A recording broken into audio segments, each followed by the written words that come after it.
Hi and welcome. This is a Math 100 midterm review. This is part 2 of the review. This is for chapter 2, and the questions that I'm doing are from the end of chapter 2 in the current edition of the book, which is page 201. The first question says, use the graph of y equal f of x below to answer the following.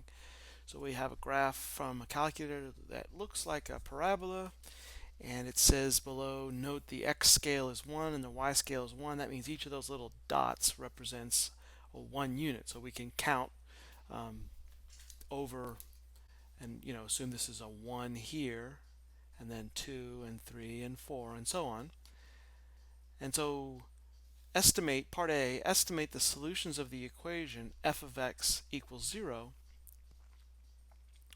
Well, that's when the y is 0, which would be this point right here and this point there. And so we can estimate by just counting 1, 2, 3, 4. That's x equals 4. And negative 1, negative 2, negative 3. And so the answer would be x equals 4 and x equals negative 3. Or you could write them as points, 4, 0 and negative 3, 0.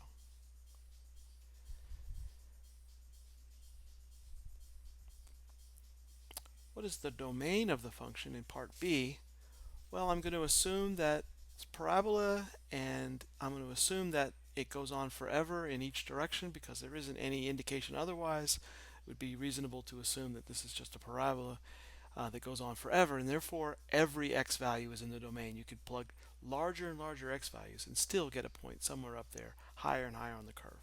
So in interval notation, that's from minus infinity to positive infinity. That is minus infinity down in this direction and positive infinity up in that direction. So that's the answer for B. Now estimate the range. The range is the interval of all y values for which this function is defined, and the range starts down here and goes up. There are no y values below this minimum of the parabola. So let's figure out what that point is. We'll go minus 1, minus 2, minus 3, minus 4, minus 5, minus 6. So I'm going to assume that I'm including negative 6. It looks like it goes through negative 6. So from negative 6 to infinity, but I'm including the negative 6, so I use a bracket. Notice I use parentheses here because I'm not actually including infinity. Infinity is not actually a number that's actually in the range. It's everything up to infinity, but not actually the number infinity, because it's not even a number that's a real number, that it belongs in the range of a real value function. So we use parentheses here for infinities, but in this case, negative 6 is included up to infinity, but then I don't include that. All right, and that is number 1. Let's move on to number 2. Okay, number 2, solve, round 2 decimal places. So this is a quadratic in part A because I have a square term, a term with a square, which quad comes from square. We need to be easier. We don't need to, but it'd be much better. It's the standard thing to do, to put it in descending order. Bring this 11 to the other side to make it equal 0. In fact, you really need to do that. You need to make it equal to 0. Generally, if you want to factor it or use the quadratic formula. Okay, so it might factor. Let's see if we can factor it. To factor it, I'd write 2 sets of parentheses. Go 3x and x, so that I can get 3x squared. Then I factor the 11, so well, it's not going to factor. I can see that now. I can get a 3 and an 11. That makes an 8 or 14. I'm not going to be able to get 5 in any combination here. So I realize, all right, never mind about that. Factoring is not an option. I'm going to use the quadratic formula in this case. So this is A is 3, the B is 5, the C is minus 11, and the solution comes from the quadratic formula. This quadratic formula gives me 2 solutions, potentially, when this is non-zero inside the square root. Then you get a plus or minus both of those, which produces 2 different answers. So we have minus 5 plus or minus the square root of 5 squared minus 4 times the a value times the c value. everything divided by 2 times the a value. Okay, now simplifying, we have negative 5 plus minus the square root. Now I've got two negatives in here, so I know that together that makes a plus. If you could just count the number of negatives, if it was an odd number of negatives, you would have either 1 or 3 negatives, it would stay negative. And if you had no negatives or 2, it'd be positive. So this is going to be positive 25 plus 12 times 11 is 132. Everything. This is one thing I see a lot of mistakes right there. That whole thing is divided by 6, not just the square root, everything. Both values with the plus and with the minus. So be sure to include this line all the way out here when you're writing it. Okay, x is negative 5 plus or minus. Now we've got 25 plus 132, and that would be 157. Everything divided by 6. So now is where you have two answers. You've got negative 5 plus square root 157, all of it divided by 6, and negative 5 minus the square root of 157, and all of that divided by 6. And so we could use the calculator to get a decimal approximation. It said here round to 2 decimal places. So let's do that. In this one I get about 1.25, and for this one about negative 2.92. Okay, that is the answer for part A. Trying to fit everything onto one screen here.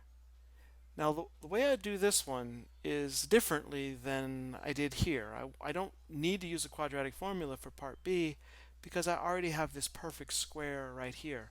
So all I have to do is just isolate the x minus 5. I just take a square root to get rid of this square. So in some ways that'll be a little bit easier.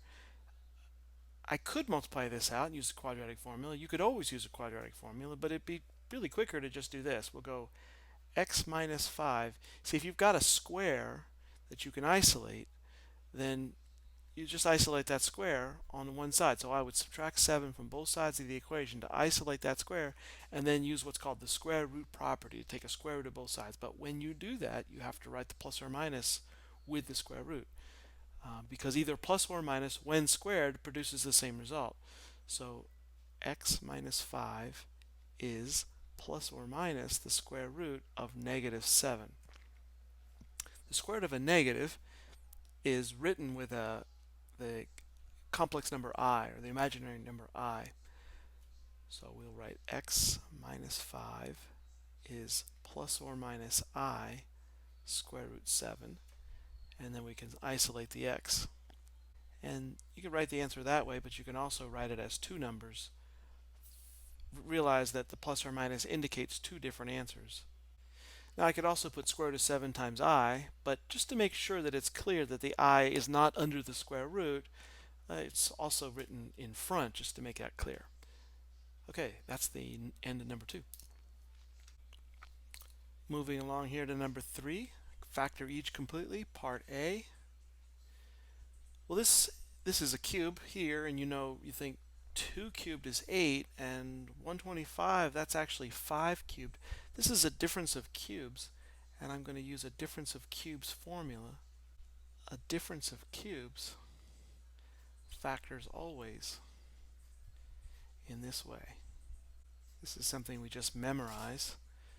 It's the difference of the two bases, and then the first one squared, the first base squared, plus, you can say you keep the sign, then change the sign. So you multiply the two bases, and then always plus at the end, square the last base. So in this case, I have 5q, that is the first term, all cubed, minus 2 cubed. And so that's a key thing to do, is to recognize the base in each term. It's actually 5q for the A and 2 for the B. And now I can write my answer. 5q minus 2, that is, keep the sign, it's just recognize the bases, and then square this base. That's 25q squared. And then always plus, so it's keep that sign, then change it. Multiply these two bases together, that's 10q. and then square that last base and always plus here at the end, so it's plus 4. Now this is a quadratic, and it looked like it might factor sometimes, but it never will, as long as you've already factored as much as you can out here at the beginning, which we have. So this won't factor in the real numbers. It'll always have complex roots. So we'll just leave that as completely factored in this in all of these factoring of difference of cubes. We'll just have this shorter parenthesis and this longer one, and it'll always be that form. Question B. Okay, factoring this one because it's a trinomial and it's quadratic in form, let's see if we can factor into two binomials. If it's going to factor, it will factor into two binomials. So I'll factor the x into each of the first two terms. So my first gives me x squared. I'll factor the 24 into some combination. I can go with 8 and 3 and 2 and 12, but I'm trying to make that 2. So 6 and 4 is the combination I need. And looking at the outside and the inside, this will be a 6x. This will be a 4x. I know that when I FOIL, I'll get 6x and 4x. I can either add them or subtract them, and I want to get a plus 2. So you need to have a plus 6 and a minus 4. And then a minus 4 and a plus 6 when you do the last, that gives me minus 24. And that's the answer. Question C. This is also a trinomial, but it's not quadratic in form. And so I do notice, though, that there is a common factor. There's each of these is even, so I could factor out a 2. And there's an x in every single term. So let's factor out 2x. Now what's left is quadratic in form. It's quadratic in form because this power is half of this power here. So bring down all the factors. And now quadratic in form, if it does factor, and there's no guarantee that it will, but if it did, it would factor into two binomials. So what we could do is we'll look at the factors of 4, which is the lead coefficient, and the factors of 2. The ways in which you could factor 4 into two factors. So you could go with 2 times 2, or 4 times 1, and 2, the only way is 2 times 1. So let's factor the 4x squared into 2x. 2x, let's try that first. And then if I try 2 and 1, I see, well, this can't work, because if I put 2 and 1 in either place, then there would be a common factor of 2 in one of them, which I could then factor out, but I couldn't factor it here, so it can't. So I don't even really have to look at all the foiling outside-inside possibilities. It isn't going to work. What that tells me is that the choice of 2 and 2 isn't going to work. So let me go with 4 and 1. It doesn't matter which one I put the 4 or the 1. I just want to make sure that the first times the first makes 4x squared. Now I'm going to factor the 2 into this spot and this spot. I'm not going to put the 2 here, although you could try it, but I know that it can't be, because then there's a common factor of 2 that I could take out, but really shouldn't be able to, so it couldn't be here. It's got to be here.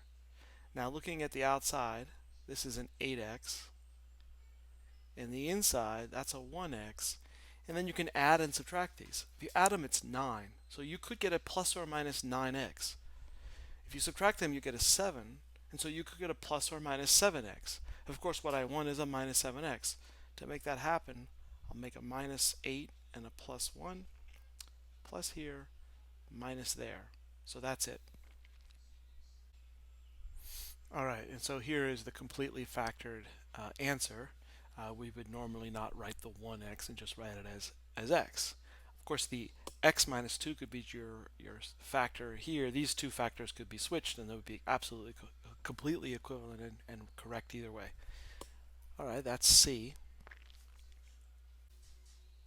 Okay, question D is 49x squared minus 36. And this is a difference of squares. And when I have a difference of squares, I have this form. It'll factor into conjugates. If you have a sum of squares, it doesn't factor at all. But the difference of squares like this, and that's what we have here. So we really have a base of 7x and a base of 6. And so we'll go 7x minus 6, 7x plus 6. This is a sum of cubes.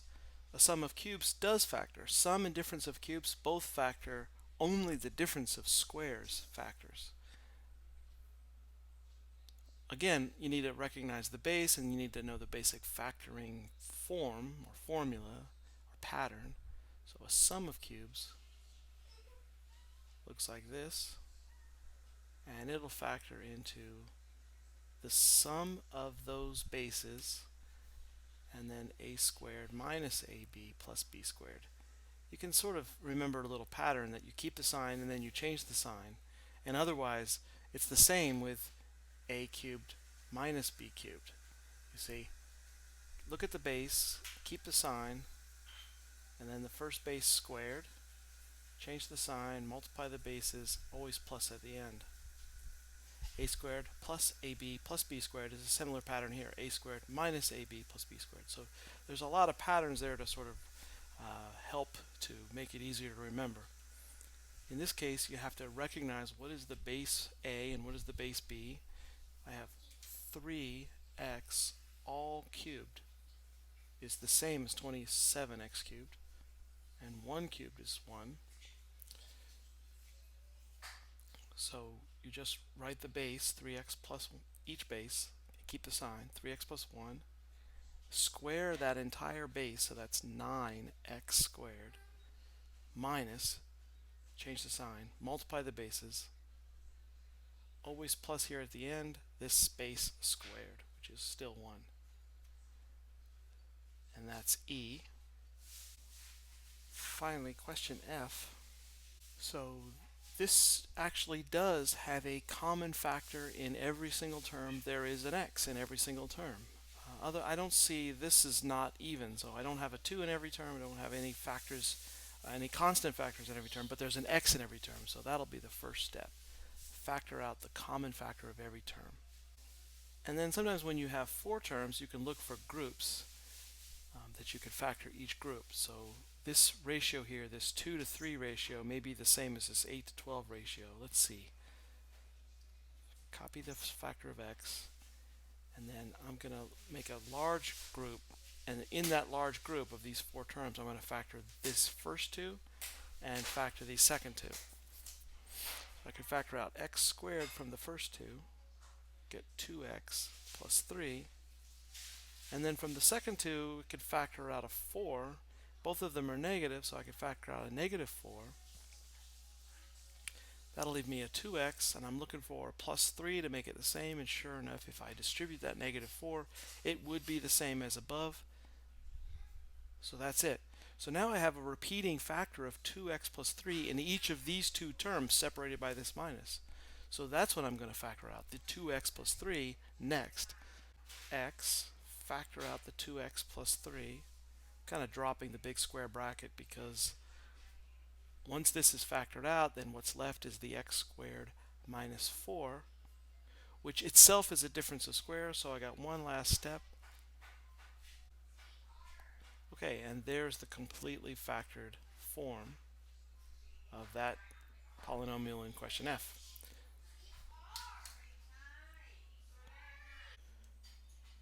Okay, in question number 4, we've got f of x equals x cubed minus 6x squared plus 9x. And the question says find the degree, factor, find the real zeros, graph, and give the domain and range. So the degree is the highest exponent in all the terms. So the degree is 3. When I factor it, I notice a common factor in every single term of x. It's quadratic in form. It is a quadratic, and factoring the 9, I could go with 3 and 3 and make them both negative. That way I get x squared minus 3x minus 3x. That's minus 6x plus 9. That's the factored form. Now it's that factored form that you can use to get the zeros. So the real zeros, what's happening is I'm looking, the zeros are when the function is 0. So what we're really doing for the zeros is we're setting the whole function 0, but once it's factored, you can identify the zeros but from each factor.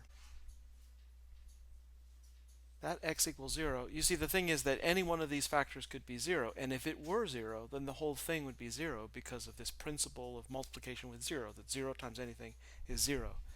So we get x equal 3 is a factor from is a 0 from this factor, actually from both factors, so we say it has a multiplicity of 2. Multiplicity is a fancy word we use in this circumstance to just describe a copy of factors. So there's two copies of the factor. There's x equal 3 with multiplicity 2. So the zeros are x equals 0 and x equal 3 because those are the numbers that make the function 0.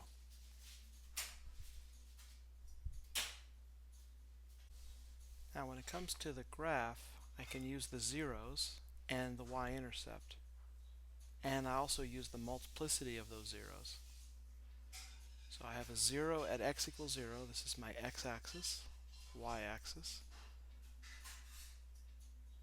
Here's 3, and that's also a 0. If I plug in 0, I get 0, so actually that is the y-intercept. Once I plotted that point there, I knew that's the only possible y-intercept. And knowing that it's a degree 3 means that it has a n behavior that is like x cubed. And if you think about the basic graph of x cubed, it looks like this. So this function has the same n behavior. It's going to increase as x goes bigger and go to minus infinity as x gets smaller. So I know the basic shape is to come from down here and to go off the page up in this direction. I know that this is a multiplicity of 1, and therefore it's an odd multiplicity, whereas this is a multiplicity of 2, and so it's an even multiplicity. And the key thing to know is that odd multiplicities behave like just an x, and that is that the curve goes straight through that odd multiplicity root. And if you have an even multiplicity, it'll bounce. That means it'll just touch it and turn around. It'll turn around at that 0. So I put together the n behavior and the multiplicities to say that it has to go through this 0, it has to bounce on this one, it has to also continue up in this direction. So it's going to pass through, it has to reach a maximum because it has to come down, touch this one, but bounce. So this is the basic shape. The domain, minus infinity to infinity. You can plug any x into any of these polynomials. There's no restrictions. There's no division by 0. There's no square root. Those are the only restrictions that you could have on the domain. We have none of those. So all numbers in the domain, and the range, because it's an odd degree polynomial, I know that it goes from minus infinity to plus infinity. If it were even, then I'd have to look for a lowest point or a highest point. In this case, there isn't a lowest or highest point. So the range is minus infinity to infinity. Okay, that's the end of number 4. Number 5, the polynomial model m of t is 0.5 t to the 4th plus 3.5 t cubed minus 96.65 t squared plus 347.7 t can be used to estimate the amount in milligrams of ibuprofen in the bloodstream after taking a 400 milligram tablet. Use the window shown below to obtain the graph and use it to answer the following questions. What's the degree? Well, I don't really need the graph to get the degree. Let's start with that. Part A. The degree is the highest exponent of all the terms, or the highest exponent of the variable in all of those terms. So that would be 4. Part B, I don't really need the calculator for this either. To get m of 1, I'm just going to plug in 1. Well, I'll use the calculator to evaluate it. But plugging in 1, positive 1, I can just drop all those t factors and just say times 1. So it's 0.5 plus 3.5. Because I'm plugging in 1, and I'm just going to see times 1. Minus 96.65 plus 347.7. It comes out to exactly 255. What does it mean in this context? Well, this is the amount in milligrams, 255 milligrams. And what's the t value represent? It must be time. It could be in minutes or hours. It doesn't actually say, so we'll just say that basically it's the amount at some particular point in time at time equal 1.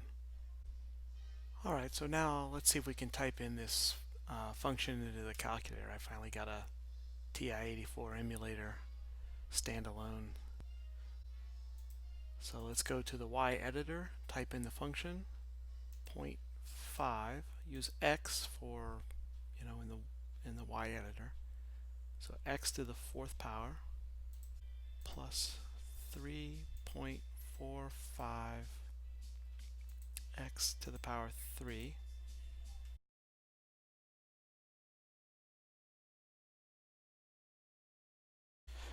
Okay, so now we'll set the window. The window button is here. So let's go from 0 on the x scale to 6. Maybe it could be hours now. Makes sense to be hours. So x scale of 1, y minimum, let's set that at 0. Maximum 400, so that's 400 milligrams. And we'll make a y scale of 40.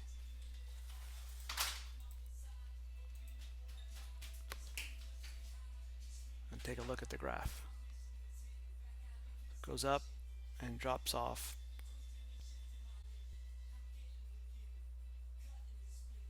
Okay, and I'm looking for here in question C, sketch the line m equal 300 on the graph and use the TI-84 to find the longest time the patient can wait before taking a second tablet if the amount of ibuprofen in the bloodstream cannot fall below 300.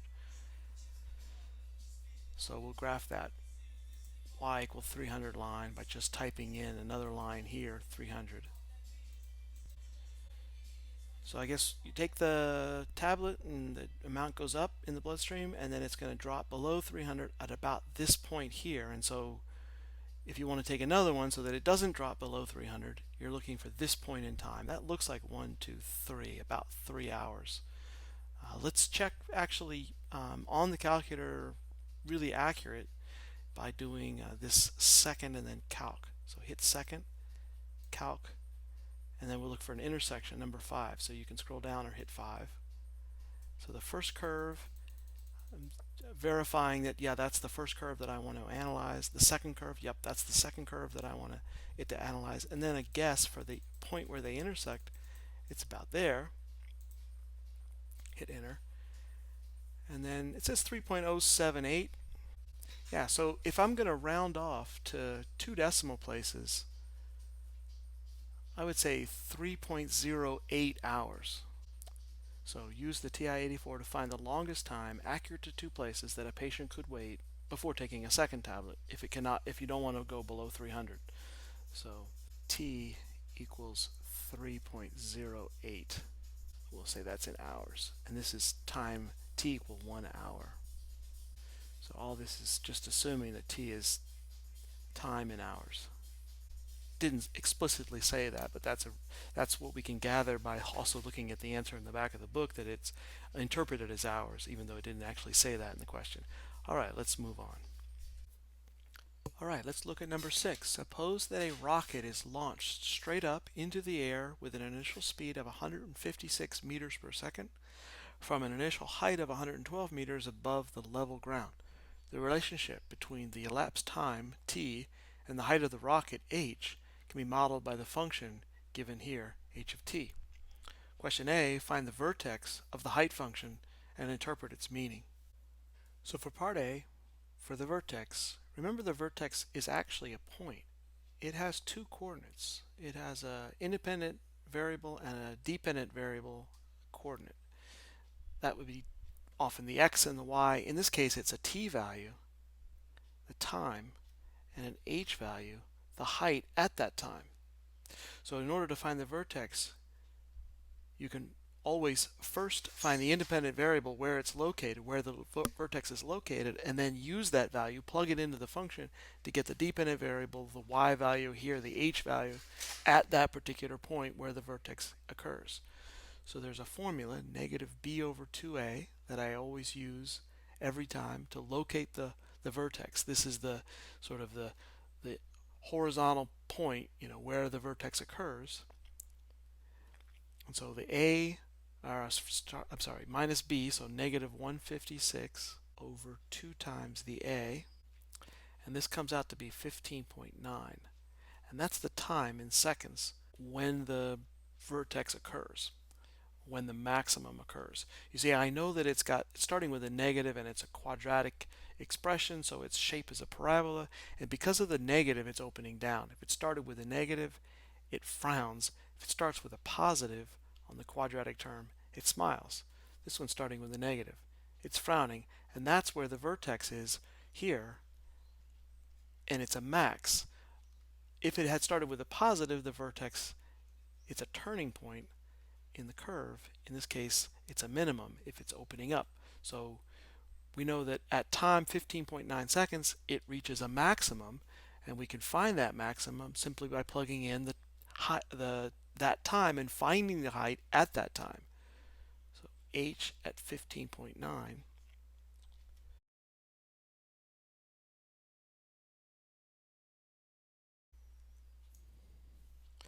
So I get, for just the first term, plus 156 times 15.9.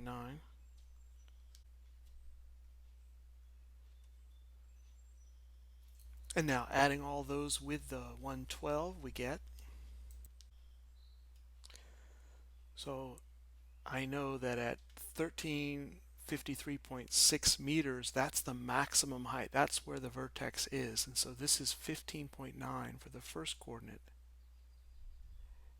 and 1353.6. So to interpret the meaning,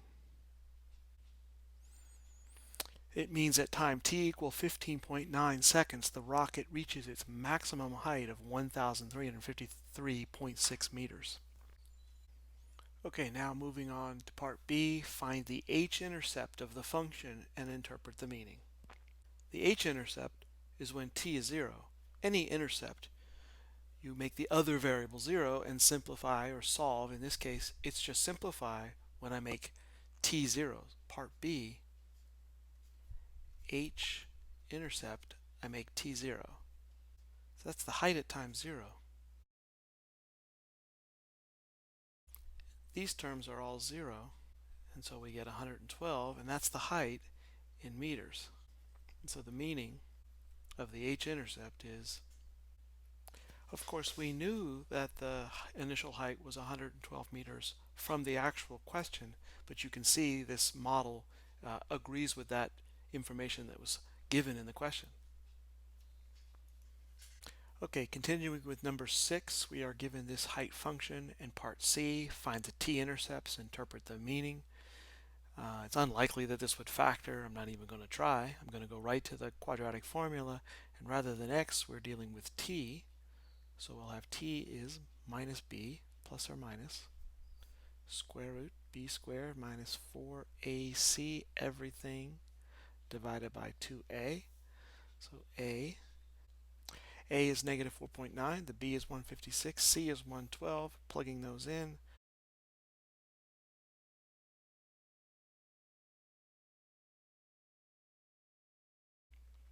let's simplify inside the square root first.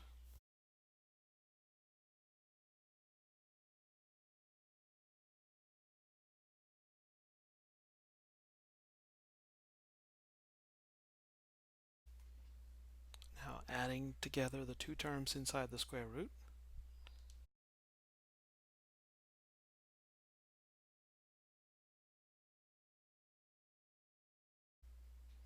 It's just complicated enough that we need to be careful and do each step carefully and pay attention to every little detail. Take a square root of this 26,531.2, and if I round off to two places, on the calculator I see 162.884, so to two places, if I'm going to go to two places, I look at the next digit, which is a 4, and since that's a 4, then I'm going to drop it.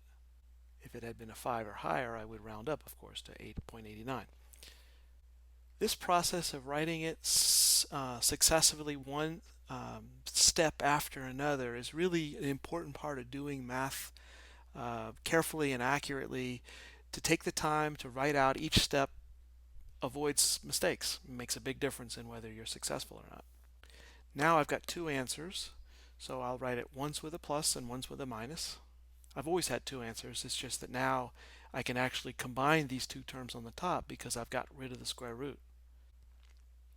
And then simplifying each one of these, you can see that this one's going to produce a negative answer, and so really I could just cross this out. It's an answer that mathematically makes sense but doesn't make sense in the context of this problem, because we know that at time 0 this is when it's launched, and after that it follows its trajectory, but anything before time 0 isn't really relevant to this question. But that answer, 6.88 divided by 9.8, this is about negative 0.7, and we're just discarding this. We could just say that it's irrelevant in the context of the problem because of the particular application to which this model is used. This one, both of those negatives cancel, make a positive. And if I round to two places, I have 32.538. And if I'm rounding to two places, I know because the third one is an 8, I'm going to go 32.54, and that's seconds. So to interpret the meaning here for this particular calculation, this intercept is the time when the height is 0. It's a t-intercept. So what we really did, and I didn't actually write it, was to set this equal to 0 and solve for t. So I'm finding the time when the height is 0. So this is the time when the height is 0, or the time when it hits the ground. So maybe I'll say it more clearly now. I really should have done it at the very start, the first step. When it says find the t-intercept, you realize that you make h 0. And so what we could have done at the very beginning is say 0 equals negative 4.9 t squared plus 156 t plus 112. And then this is a quadratic equation that I'm solving with the quadratic formula. That's why I went to this quadratic formula, because I'm solving this quadratic equation. And I needed, of course, to identify the a and the b and the c. I have to have it in the right order, in the right form, equal to 0. And then I can begin this quadratic formula to solve this quadratic equation. Let's move on to D, and while we're at it, we'll get E. We're going to sketch a graph of the height function and use an appropriate scale, and in the process we're really thinking about the domain and the range as well. So, graphing this function, we've done all the work that we need to do, actually, to graph this without the calculator. So as I think about the information that I've gathered so far, I know that it doesn't make sense to have negative heights or negative time. So I'll begin the graph already thinking about that, and I know that time is the independent variable, so put that on the horizontal scale. The height is the dependent variable, I'll put that on the vertical scale. And I really don't have to have negative time or negative height in my graph. The first thing that we found was the vertex, and we can use that in our graph. That vertex was a point, 15.9, 13, 53.6. You notice that even though this is thousands, I'm not putting a comma here because an extra comma would confuse the situation. We want to have the time and the height at which we know that it's going to reach its maximum point, because I know this is a parabola. When I graph a parabola, I want to make sure that I include the vertex and all of the intercepts. So we also found the intercepts here. We found an h-intercept at 112. So now I can start thinking about what's an appropriate scale. If I'm going to count up to a maximum height of 1,353, maybe having the scale go up to 1,500 is reasonable. It could go up to 1,353 also. If I'm going up to about 1,300, 1,400, I'll count by, let's say, well, also because I want to include this point, I think we could count by 100s, and we'll have 13 marks.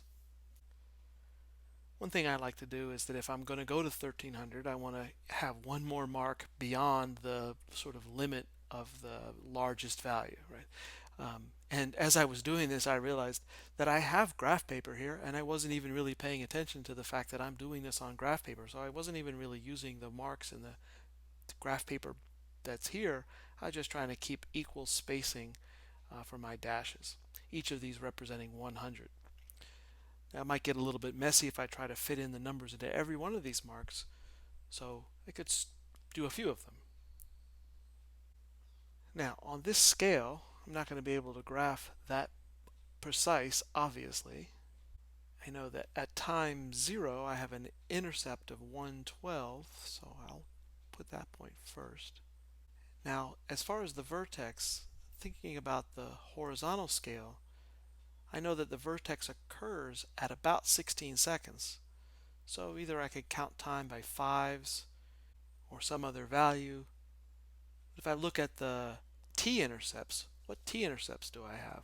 Well, the one that made sense here in this context was only the positive intercept at 32 seconds, about 32 seconds. So I want to go out to about 30. So how about if I count either by 5 or by 10? Let's count by 5. If I count by 5, I'm going to go at about 6 marks, right? So that'll fit well. So there's 5 seconds. Nice to label what the units are for that variable, and here as well. So at about 16 seconds, I have a height of 1353, so somewhere around there. And then at about 32 seconds, so I have a t-intercept. There were two solutions algebraically, but only one that I'm using that's relevant to the solution, to the context here, which was like 32.54. I had an h-intercept. So the 3 points, knowing that it's a parabola, I can now complete the graph. Now we know that the negative height doesn't have any meaning here, so we could just take that part out. Alright, it's also good to label these points. A practical domain here is from time 0, including time 0, up to the point when it hits the ground, at which point the model would no longer apply. It either is going to bounce or crash into the ground or who knows what. And the range from the lowest height to the highest height, which is 1353. So that answers part E. Okay, so now let's move on to part F. If, on its way up, the rocket accidentally hits an air balloon at an altitude of 800 meters, find the time that the rocket was in the air before the accident, and graph the line h equal 800 on your graph from D, and label your solution points on the graph. So here's 500, 6, 7, 800. 800 is here.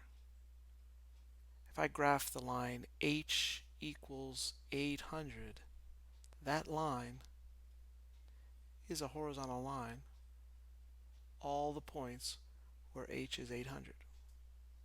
So this point right here, this is an intersection.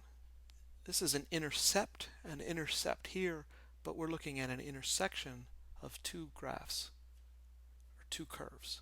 And that intersection is the point at which the rocket has reached a height of 800. And now find the time when it was in the air before the accident. So that means basically find this time. It looks like 5, and it may very well be exactly 5, but to find it exactly, I'll use the quadratic formula to solve a quadratic equation, where in this case, I want to set the height to be 800. Now, when you're solving a quadratic equation, if you're factoring or using the quadratic formula, you have to have it equal to 0, and that means I need to subtract the 800 from both sides. And that gives me negative 4.9 t squared plus 156t minus 688.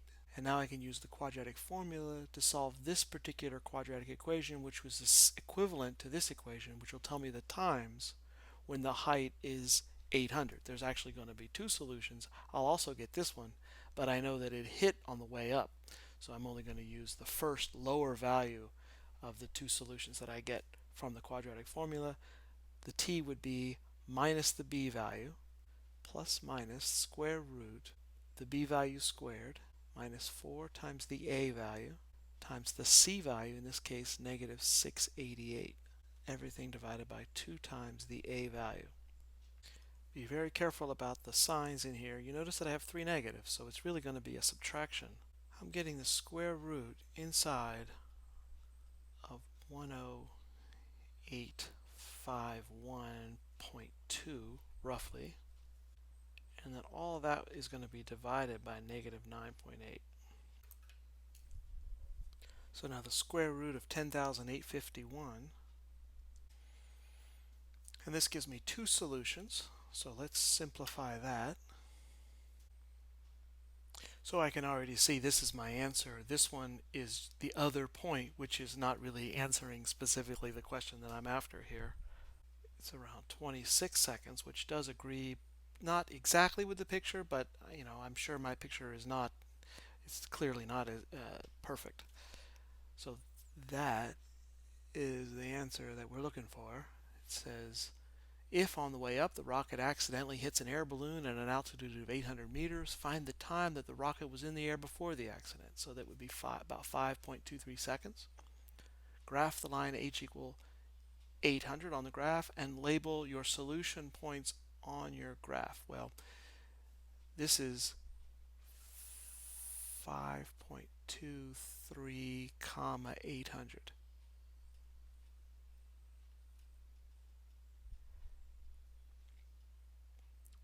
And if they were referring to solution points, there's another point here that is 26.6 comma 800. All right, so while there were two solutions for the intersection, there's really just one answer here. The rocket is in the air for 5.23 seconds before it hits the balloon. That's this intersection point. All right, and that's the end of number 6.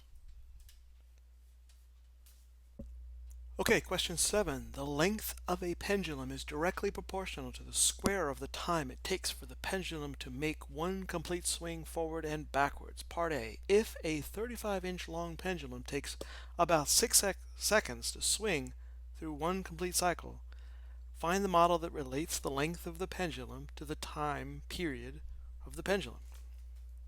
All right, it says the length of the pendulum is directly proportional. That directly proportional is always kind of this model for directly proportional. But in this case, it's a length that's directly proportional to the square of the time. So L is the length of the pendulum. And this, of course, is time, but it's the period as well, the time it takes to complete a swing. In this particular example, we've got 35 for the length. We don't know the constant proportionality, but the period is 6 seconds. And so the length is directly proportional to the square of that period. And so we could find the constant proportionality, the k value. That's about 0.9972. So I'll round off to two places here and just call it 0.97. So if that's the constant proportionality, now find the model that relates the length of the pendulum to the time or the period of that pendulum. So answering part A, the length is directly proportional. So we're finding the lengths of pendulums are directly proportional to the period with this constant of 0.97, and that completes part A. Now, using this model in part A, what would be the time period of a pendulum whose length was 50 inches? So we could simply put in 50 for the length and figure out what the period would have to be. So this is quadratic, but I can isolate the t squared. I'll just divide both sides by 0.97. And then once I've got that quadratic term, that's the only variable term is the quadratic term. Now I can take a square root of both sides and use the positive, because that would make sense in the context of this problem, only the positive solution. Algebraically, there's two solutions, plus or minus the square root of 50 over 0.97, but we'll simplify that. It's plus or minus the square root of about 51.55, and that's plus or minus about 7.2. So if we type in square root of 50 divided by 0.97, do all that at once, we'll get about 7.18. Now, in the back of the book, they have 7.17, and it could be that if you actually used a 2 here, you'd have a slightly different answer. Right, so if we had included a 2 here, then we get 7.17. Of course, both of these are right. It never said specifically in the question exactly how many decimal places. And so this is what I'm getting as an answer for part B. The period is about just a little over 7 seconds, about 7.2 seconds. So just like that. Okay, number 8. If, from a position 6 feet from a goal that's 7 feet high, a soccer ball is kicked over the goal, just clearing the goal, and lands at a point that's 6 feet on the other side of the goal, answer the following. Question A. If x represents the distance from the goal, left being negative, right positive, and y is the height of the ball, use regression to find the quadratic function that gives the path of the ball. Part B. Use your model to predict the height of the soccer ball at the moment that it's 2.3 feet past the soccer goal. So if we're going to do a quadratic regression on the calculator, we need to type in these points. The points that we're going to type in are these 3. These actually represent points on the curve that we're actually going to type in.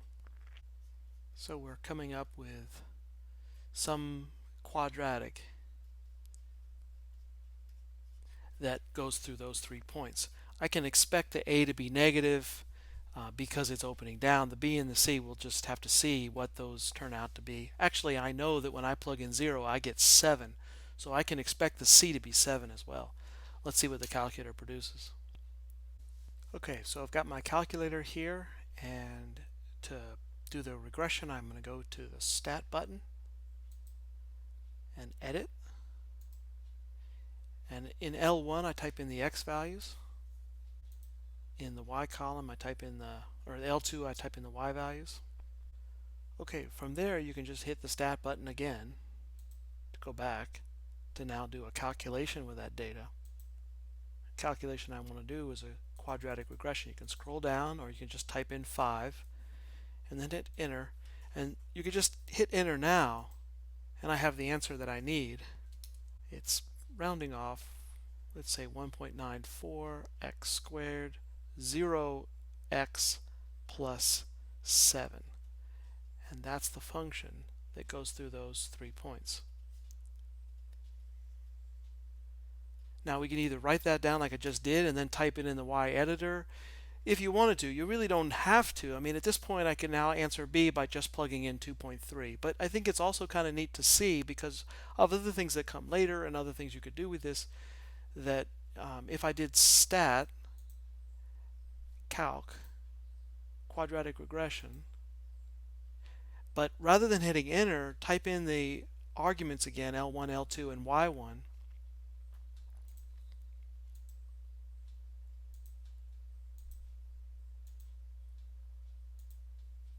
then you have to hit variables, y variables, function variable, then you can get y1. Now when I hit enter, it gives me the same result, but it also puts all that data very accurately into the y editor if, for example, I wanted to graph it and use it for any other analysis, which you don't have to do a whole lot here, but you could in some other question. So you see in the y editor, I've already got it. It's kind of interesting that it said 6.9999 here, whereas on the screen it rounded it off to 7. I'm certainly going to round it off to 7 when I write it down. I think it's actually really should be 7. This is actually a little flaw in the program of the calculator, that it really should have just come out 7. Anyway, before graphing, you want to think about the window. Minus 10 to 10 is a good scale for the x values. Here you can go 0 to 10 because it doesn't make sense to have negatives, and that should be a good window for the graph. So I'll hit graph, look at the graph, and then another thing that I could do is just to find the value to answer part B. I know that in part B I want to know what is the height when x is 2.3. You see here, this is where x equals 2.3. This is where x equals 0. and here's where x is 6, and here's where x is -6, and so on. So when you plug in 2.3, you want to know what is the y value. This is measuring the height of the curve at a particular x value. So in part B, what's f at 2.3? It's simply plugging in 2.3, which I'd certainly use the calculator to do. Be much quicker. But it's also kind of nice to see how the calculator can do it in the following way. Since I already have it entered into the calculator, we go second calc, and the first item on here is value. So you're finding a value of the function at any x point. So I could type in 2.3 and see it's about 5.7, or I should say 5.97 feet. So that's the answer for part B. This is A. It's also good to see that you could use the table for if I needed other values or for other purposes that you might use this calculator later in another subject, another topic. Let's look at second table. So when you go to the table, you get a bunch of values for this graph. At different x values, you get the result. But you could also do this. You can go second table set and switch it to ask. You could also switch the increments, where it starts and how many spaces between the individual x values. But it's also kind of neat to see that you could set it to ask.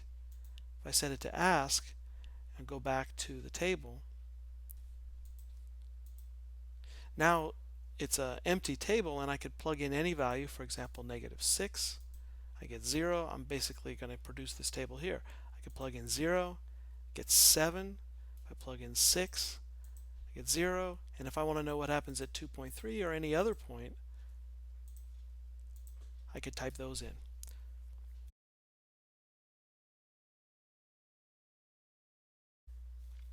Okay, that's the end of number 8. Number 9 says, if a company's cost of producing X hundred pencils is modeled by C of X equal 3x squared minus 27x plus 40, and the revenue generated from the sale of X hundred pencils is modeled by R of X is minus 5x squared plus 17x. Money is in thousands of dollars here. Part A, show all work to find the profit function P of X. Profit is always revenue minus cost. So it's R of X minus C of X, and in this case the revenue modeled by this formula and cost by this formula. We can simplify, combine like terms. This parenthesis here is very important. I don't really need it in the first one because there's nothing preceding those parentheses, but this minus says that I'm going to subtract everything here. So I need to indicate that with the parenthesis and then distribute that negative when I get rid of the parenthesis. You can see that things that added to the cost are subtracting in the profit, combining like terms. 17 and 27, 44x. I got the quadratic terms, I got the linear terms, so minus 40 is the constant term. So this is P, the profit, as a function of the number of pencils sold. Actually, X is in hundreds, and P, the profit, is in thousands. Now, once we have this profit function, it's quadratic, it's a parabola, and because it's a parabola with a negative leading coefficient, it's going to open down. It's going to have this kind of shape like this, because it's going to cross at -40, then it's going to go up and come back down. So there's a vertex, and that's where the maximum occurs. It's actually worth just reflecting on, how could the profit look like this? Well, this is the number sold, this is the profit. What could happen is that there's a point where we sell just enough to break even. We could sell more and more pencils and make higher and higher profit, but then at a certain point, in order to sell more pencils, our cost could go up and our revenue could actually go down, because in order to sell more, we actually have to lower the price. And so the actual revenue could be going down. The price is not specified, just the revenue here. So the revenue could be coming down, actually, cost could be going up, and therefore our profit could start to dip down again back to 0, and we could be just breaking even at a certain higher level of production, or even going into losses with too high a level of production. So it's perfectly reasonable to have a quadratic profit function. Well, the question says how many pencils need to be sold in order to maximize the profit? Well, we're just looking for the vertex point. So the vertex has two values, an x and a y value, or here an x and a p value. The question that we're asking is really just what is the x value at which the vertex occurs. So the vertex is at x equal negative b over 2a. This is not the vertex, it's just the x value. This is where the vertex is located at this point. So minus 44 over 2 times negative 8. Because the b is 44, I need negative b over 2 times a. The a is negative 8. This is 44 over 16. The negatives are canceling.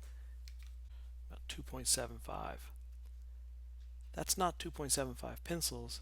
That's hundreds of pencils. So you could just say, if I multiply by this by 100, I can say that's how many pencils, at 275 pencils. That's the point at which the maximum profit occurs. If you take the business calculus class, you do questions like this and more complex where we find this point where we have a maximum of a function. Number 10. Use factoring methods to find the real zeros of the following functions. Question A. We're not just factoring, we're finding the zeros, which means we factor when it's equal to 0 and find what values make each factor 0.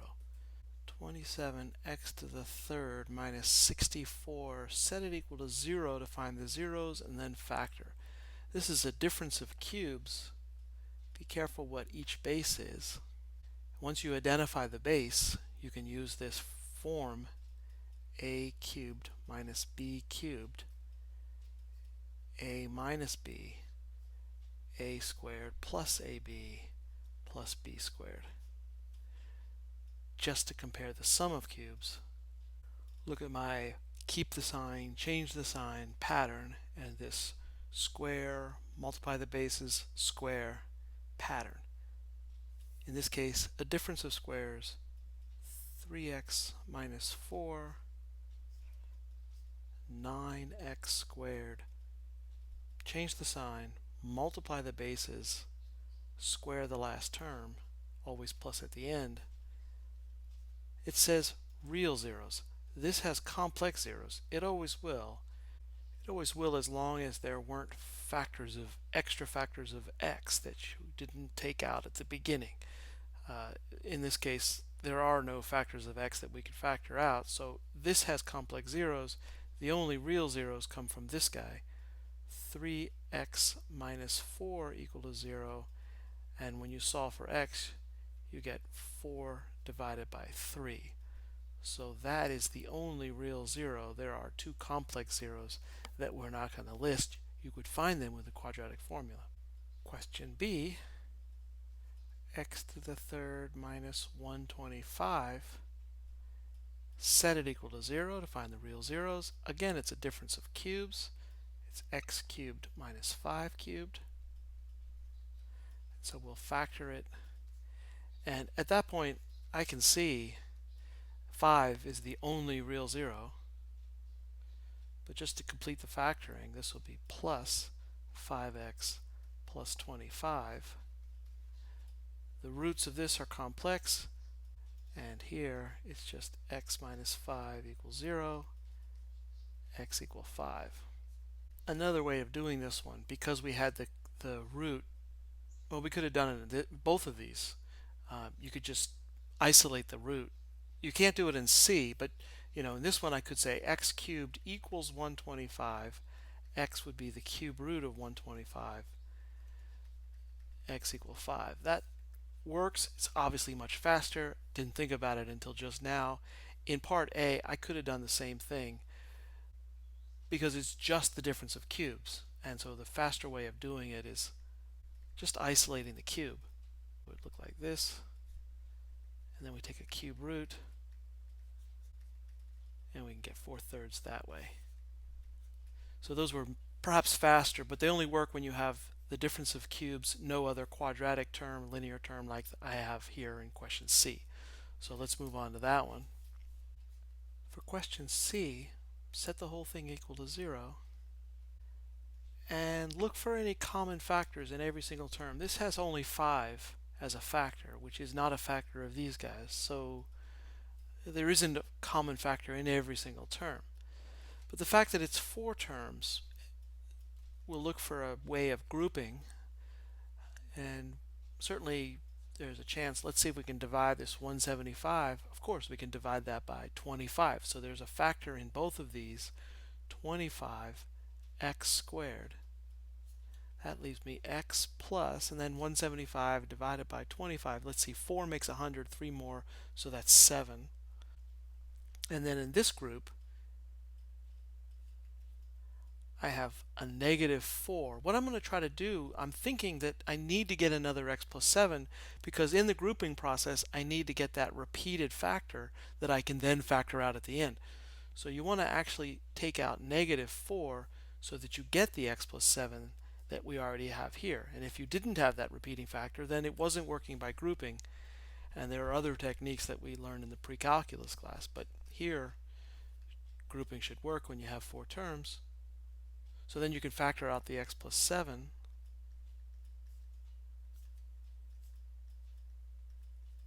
And you get 25x squared minus 4. Okay, this is a difference of squares. 5x minus 2 and 5x plus 2, that difference of squares always factors into these conjugate pairs.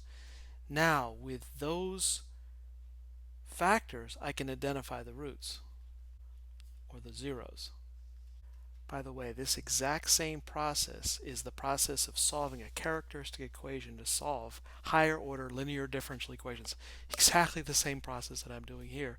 I'm using this in the solutions for higher order linear differential equations. So the roots, or the zeros, x equal negative 7. So in other words, like if you're thinking, well, what is the point of this anyway? Who cares? Well, it goes into much higher level math. And we can also use this to analyze the graph. For example, if I was just in business calculus, and I wanted to know maxes and mins for some model of profits, costs, whatever this may represent in the economic terms, I can find the points where it's 0 by doing this. It's a big part of analyzing the graph. So solving this factor, I've got 5x minus 2 equals 0. Maybe I should write that out. So I get x is 2/5. You see, I've set each of these equal to 0. I'm using a really important property of algebra that if any one of these factors was 0, the whole thing is 0. That's why I've got to have 0 over here. It's essential. You got to have 0 here on the right-hand side and then completely factored. And once it's factored and equal to 0, then you can just separate each factor and figure out those little questions of when each factor is 0. So when is x plus 7 0? The answer is at negative 7. When is 5x minus 2 equal to 0? That's an easy one by itself. It's when x is 2/5. When is 5x plus 2 0? That's an easy one by itself. It's when x is negative 2/5. So there they are, 3 roots, which is an important, actually the fundamental theorem of algebra that you would cover in pre-calculus would be that if it's degree 3, there will be 3 different roots if you count repeated roots and complex roots. So here we have 3 distinct real number roots, and that's the answer for C. Question D. We set it equal to 0. We're finding the 0, so we're finding the numbers that make it 0. Look for a common factor in every term. We've got 4w squared in both terms. This is w cubed minus 8. If you distribute, check to make sure that it's correct, that it gives you back. If you multiply the same base, you add the powers. That's 2 plus 3 is 5. That's all good. This is a difference of cubes, so we have 4w squared. W minus 2 are the bases, so then I'll have w squared, change the sign, multiply the bases, Oops. My W was upside down. And then square the last one, it's always plus. In the difference of cubes formula, this quadratic has always got complex roots, so really to answer this question, I don't need those zeros, otherwise I would use the quadratic formula. So when I've got 4w squared, w minus 2, w squared plus 2w plus 4 equals 0, I just set each factor to 0. 4w squared, really the 4, you could divide both sides by 4. That constant 4 has no effect. It's really just only when w is 0 that any of these factors are 0, or when w is 2. And again, this is complex roots, so I'm not going to solve it because I'm only looking for real zeros. And so here's the answer, 0 and 2 for part D. Finally, question E, set it equal to 0.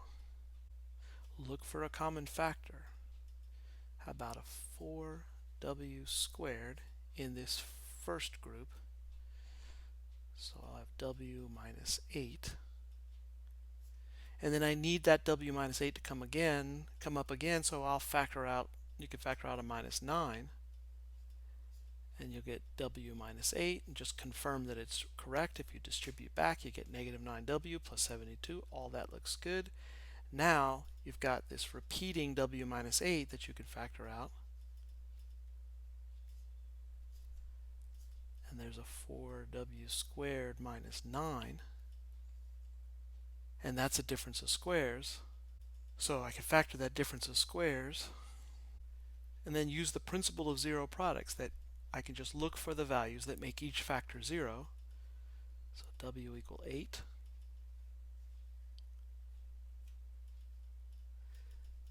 W equal 3/2. I'm just solving for w. I set that factor to 0. 2w minus 3 equals 0. Solve for w. 2w plus 3 equal to 0. Set that equal to 0. Solve for w, and you get negative 3/2. And again, there are 3 distinct real roots, which we could say because it's degree 3, we should expect 3 factors. Now you could get repeated factors, or you could get complex roots, and if you count all the complex roots and all the repeated roots, then that's going to equal the degree of the polynomial. So in this case I had 3 different roots, which is the same as the degree of the polynomial. We finally made it. That's number 10. It's finally done. Thanks for watching the video, and I hope that it was helpful. That's it.